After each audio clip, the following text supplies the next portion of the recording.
Hello friends, welcome back to my new video. So friends, कैसे हैं आप सब? आई होप आप सब अच्छे होंगे। सो फ्रेंड्स, आज हम आपको टीचिंग स्किल्स यानी कि जो माइक्रो टीचिंग के स्किल्स हैं उसमें पाठ समापन कौशल यानी कि स्किल ऑफ क्लोजर के बारे में एक्सप्लेन करेंगे कि इससे रिलेटेड जो लेसन प्लान बनते हैं वो लेसन प्लान कैसे बनाए जाते हैं। हमने ऑलरेडी अपने प्रीवियस वीडियोस में आपको माइक्रो टीचिंग के बारे में बताया हुआ है कि माइक्रो टीचिंग होता क्या है। ये 5 से 10 मिनट की होती है और कम बच्चों के सामने ही इसको प्रेजेंट किया जाता है और टीचर्स जो हैं वो आपकी टीचिंग दे करके ऑब्जर्व करते हैं कि आपकी जो टीचिंग है वो किस लेवल की है या आप कंपोनेंट्स को यूज़ करते हुए अपने लेसन प्लान को बना करके टीचिंग कर रहे हैं कि नहीं कर रहे हैं। हमने अपने प्रीवियस वीडियोस में ऑलरेडी आपको 4 स्किल्स के बारे में एक्सप्लेन किया हुआ है। आज हम आपको पाठ समापन कौशल के बारे में बताएंगे कि इससे इसका लेसन प्लान जो है वो कैसे बनाया जाता है। ठीक है। एक चीज़ और, ये जो माइक्रो टीचिंग लेसन प्लान बनते हैं ये बीएड सेकेंड सेमेस्टर में लखनऊ यूनिवर्सिटी में बनवाए जाते हैं। तो सबसे पहले आपको कौशल का नाम लिखना है, उसके बाद फिर उद्देश्य लिखना है कि छात्रों, आज हम हिंदी विषय के अंतर्गत काल नामक प्रकरण का विस्तार पूर्वक अध्ययन करेंगे। तो उसके बाद सबसे पहले आपको कंपोनेंट्स लिखने हैं यानी कि घटक लिखने, और इन्हीं कंपोनेंट्स को यूज़ करते हुए आपको अपने लेसन प्लान को कंप्लीट करना होता है। तो जैसे यहाँ पर लिखा है कि शिक्षक और छात्रों द्वारा पाठ के मुख्य बिंदुओं का समाकलन, पाठ के बिंदुओं को सूचीबद्ध करने के लिए प्रश्न पूछना, सूचीबद्ध करने के लिए शिक्षक कथन का प्रयोग करना, छात्रों की सहायता से श्यामपट्ट सारांश विकसित करना, विभिन्न परिस्थितियों में छात्रों को नए ज्ञान के प्रयोग के अवसर प्रदान करना, पूर्व ज्ञान को नवीन ज्ञान से जोड़ना, और लास्ट में कि अर्जित ज्ञान को भविष्य के अधिगम से जोड़ना।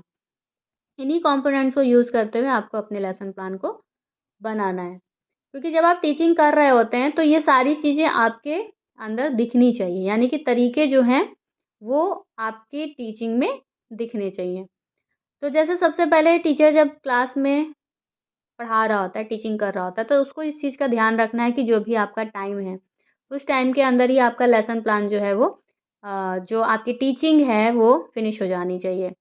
उसके बाद फिर जब आप टीचिंग कर रहे हैं तो जो मेन पॉइंट्स हैं, ठीक है, वो बच्चों को हमें एक्सप्लेन करने होते हैं। तो हमें किस तरीके से उसको एक्सप्लेन करना है। दूसरी चीज़, प्रश्न पूछना, यानी कि जो भी पॉइंट्स आ रहे हैं, जो मेन पॉइंट्स आ रहे हैं उससे रिलेटेड हम बच्चों से किस तरीके से प्रश्न पूछ रहे हैं। उसके बाद शिक्षक का कथन भी एक तरीके से सही होना चाहिए। उसके बाद फिर छात्र किस तरीके से श्यामपट्ट जो शिक्षक है वो श्यामपट्ट को किस तरीके से यूज़ कर रहा है, ठीक है, या छात्रों से किस तरीके से श्यामपट्ट को यूज़ करवा रहा है। उसके बाद फिर छात्रों को जब हम कोई भी चीज़ पढ़ा रहे होते हैं, क्लास में टीचिंग कर रहे होते हैं, तो टीचिंग करते समय कुछ ऐसे पॉइंट्स आ जाते हैं जिनको हम नवीन ज्ञान से जोड़ते हैं, ठीक है, यानी कि जो भी प्रेजेंट टाइम में जो भी चीज़ें चल रही होती हैं, ठीक है, नए ज्ञान से जोड़ते हैं, यानी कि प्रेजेंट टाइम में जैसे कोई भी आविष्कार हो रहा है या क्रिकेटर से रिलेटेड या किसी भी फील्ड से रिलेटेड अगर कोई भी ऐसी न्यूज़ प्रेजेंट टाइम में चल रही है जिसको हम उस चीज़ से कनेक्ट कर सकते हैं, जो भी क्लास में हम टीचिंग कर रहे हैं, तो हम उसको कनेक्ट करते हुए बच्चों को एक नई नॉलेज जो है देते हैं। इसके साथ ही पूर्व ज्ञान को नवीन ज्ञान से भी जोड़ते हैं, और उसके बाद लास्ट में जो है अर्जित ज्ञान, यानी कि बच्चे जो भी ज्ञान नॉलेज गेन कर रहे हैं टीचिंग के टाइम पे, तो उसको भविष्य के अधिगम से जोड़ने का काम भी जो है वो एक टीचर का ही होता है। अब बात करते हैं कि लेसन प्लान कैसे बनाने हैं, क्योंकि इसी लेसन प्लान के अकॉर्डिंग ही आपको क्लास में माइक्रो टीचिंग करनी होती है। तो सबसे पहली चीज़ कि 6 से 10 मिनट का जो एक टाइम होता है, हमें इसे ध्यान में रखते हुए अपने लेसन प्लान को कंप्लीट करना है, और प्लस जो हमने कंपोनेंट्स लिखे हैं उनको यूज़ करते हुए इस लेसन प्लान को हमें बनाना है। तो सबसे पहले प्रस्तुतिकरण आता है, तो इस तरीके से हम पेज को 3 पार्ट में डिवाइड करेंगे। जो भी हमारा टॉपिक है वो हम ऑलरेडी एक्सप्लेन कर चुके हैं बच्चों को, ठीक है। उसे आप ना व्याख्यान कौशल में यूज़ कर सकते हैं, क्योंकि व्याख्यान कौशल में क्या होता है कि हमें क्लास में बच्चों से प्रश्न नहीं पूछने होते हैं, हमें सिर्फ क्लास में जा कर के बच्चे को उस टॉपिक के बारे में हमें बच्चों को क्या करना होता है, सिर्फ एक्सप्लेन करना होता है। तो हमने क्या है, बच्चों को एक्सप्लेन कर दिया है, अब हम क्या है, बच्चों से क्लास में किस तरीके से क्वेश्चन पूछ रहे हैं। तो हम सबसे पहले जैसे ये हमने यहाँ पर पहला क्वेश्चन पूछा जो भी आपने टॉपिक लिया है उसी टॉपिक से रिलेटेड ही आपको बच्चों को क्लास में जा कर के क्वेश्चन पूछने होते हैं। सबसे पहले जैसे हमने क्वेश्चन पूछा बच्चे से कि जिस रूप से उसके होने या करने के समय की जानकारी मिलती है उसे क्या कहते हैं? तो बच्चे आंसर देंगे काल। लेकिन आपको यहाँ पे छात्र क्रिया में कंप्लीट आंसर लिखना है, ठीक है? सिर्फ काल लिख करके नहीं छोड़ना है, पूरा कंप्लीट आंसर लिखना है। फिर नेक्स्ट क्वेश्चन हमने बच्चे से पूछा कि काल के कितने भेद होते हैं? तो बच्चा बताएगा काल के 3 भेद होते हैं।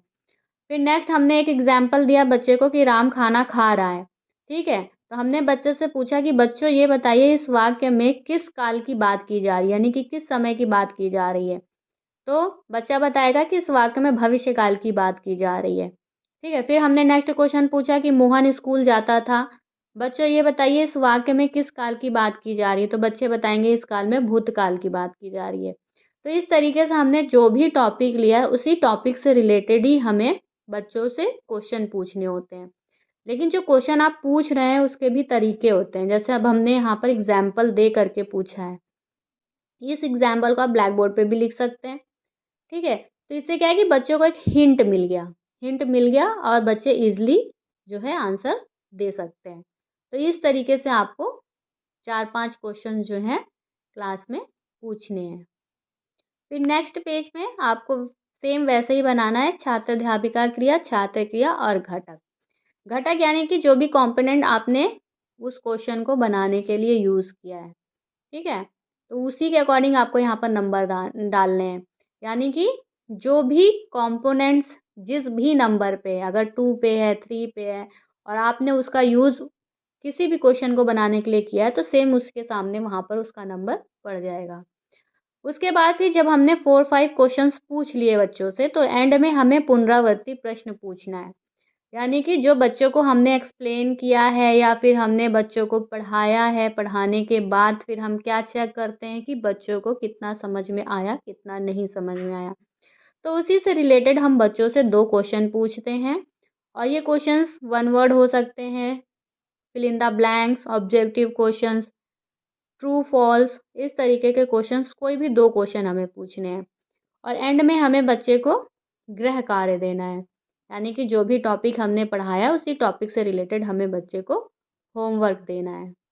एंड में हमें मूल्यांकन बनाना है, व्यवहारात्मक घटक और मूल्यांकन। एक तरफ हमें सारे कंपोनेंट्स लिखने हैं जो हमने स्टार्टिंग में लिखे थे, पर यहाँ पर इनकी लैंग्वेज चेंज हो जाएगी। ये हमें टीचर की लैंग्वेज में लिखना है क्योंकि यहाँ पर टीचर ही रिमार्क करेगा कि हमने उस कंपोनेंट को टीचिंग करते समय या लेसन प्लान को बनाते समय यूज़ किया है कि नहीं किया है।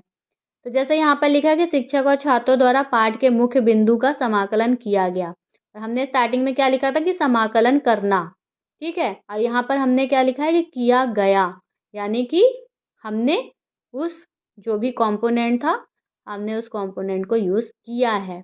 अगर हमने किया है तो टीचर यहाँ पे मार्किंग करेगा, अगर हमने उस कंपोनेंट को यूज़ नहीं किया है तो वो हमें 3 से कम नंबर पे सर्कल करेगा। अगर 3 से अबव सर्कल कर रहे हैं तो अच्छा है और 3 से नीचे अगर सर्कल कर रहे हैं तो इसका मतलब अच्छा नहीं है आपका लेसन प्लान। तो इस तरीके से आपको ये सारे कंपोनेंट्स लिखने हैं। आई होप आप लोगों को समझ में आ गया हो कि पाठ समापन कौशल यानी कि स्किल ऑफ क्लोजर का जो लेसन प्लान बनाया जाता है वो किस तरीके से बनाया जाता है। If you have any queries, please comment. Definitely, I will help you. So please like and subscribe my channel. Thank you. Bye bye.